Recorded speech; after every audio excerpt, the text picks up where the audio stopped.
Now, in order to end up with LC3 code, we need to convert our problem statement into a step-by-step description of subtasks. Now, this is like a puzzle or word problem, where we need to know what the starting state of the system is, what's our desired ending state, and how do we move from one state to another. Now, there are certain words that are keywords that correlate to the three basic constructs. For instance, if I said do A then do B, you should recognize this as sequential because there's no condition attached. I'm going to do A, and then I'm always going to do B. But if I had if G then do H, you should recognize that as conditional because I have this condition if G. Now what if I had for each X do Y? We should recognize this as iterative. I'm going to repeatedly do Y. Also, do Z until W, that's also iterative. I'll do Z repeatedly until I see the condition W.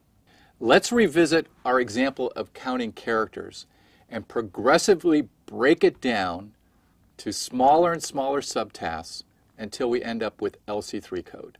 Here's a flow diagram of the overall picture of our program. So once we start, then we input a character, we scan a file, counting the occurrences of that character, and finally we display on the monitor the number of occurrences of the character, and we put a restriction on this program where we would have no more than 9 occurrences. Once we've done that, then we're done. Now we can break this down into smaller subtasks. So first subtask is A. So this is where we initialize, so we need to have some initialization of values. Then we input a character, and we set up a pointer to the first location of the file that will be scanned. We get the first character from the file, and then we have to zero the register that holds the count. In subtask B, we scan the file, location by location, and we increment the counter every time we have a character match. Now we repeatedly do subtask B until we reach the end of the file. At that point, we move on to subtask C, where we display the count on the monitor. And at that point, we're done.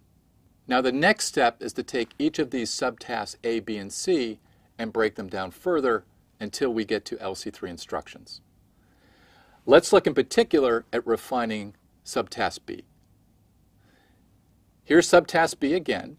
We scan the file location by location, and we increment the counter whenever we have a character match. Now we should recognize this as an iterative construct because we will repeatedly go back and read the file and do this comparison and increment the counter. Here's a flow diagram of B broken down into an iterative construct. First, we test our condition to see if we're done, if we reach the end of the file. So long as we haven't reached the end of the file, we're going to do subtask B1. Here we test a character. If there's a match, we increment the counter, and then we get the next character, and we go back to the test condition. Once we've reached the end of the file, we know that we're done, and we end this subtask. We can break subtask B1 into 2 sequential subtasks, B2 and B3. In B2, we test the character, and we increment the counter if there's a match. Subtask B3 involves getting the next character in the file and then going back to the test condition.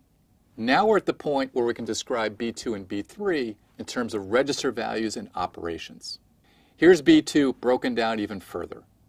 To test the character, we check if register 1 equals register 0.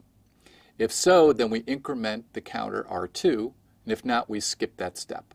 B3 involves 2 sequential subtasks. The first is to increment our file pointer R3, and the second is to get our next character in the file. Then we go back to our test condition. Now we're at the point where we can translate this flow diagram directly into LC3 instructions.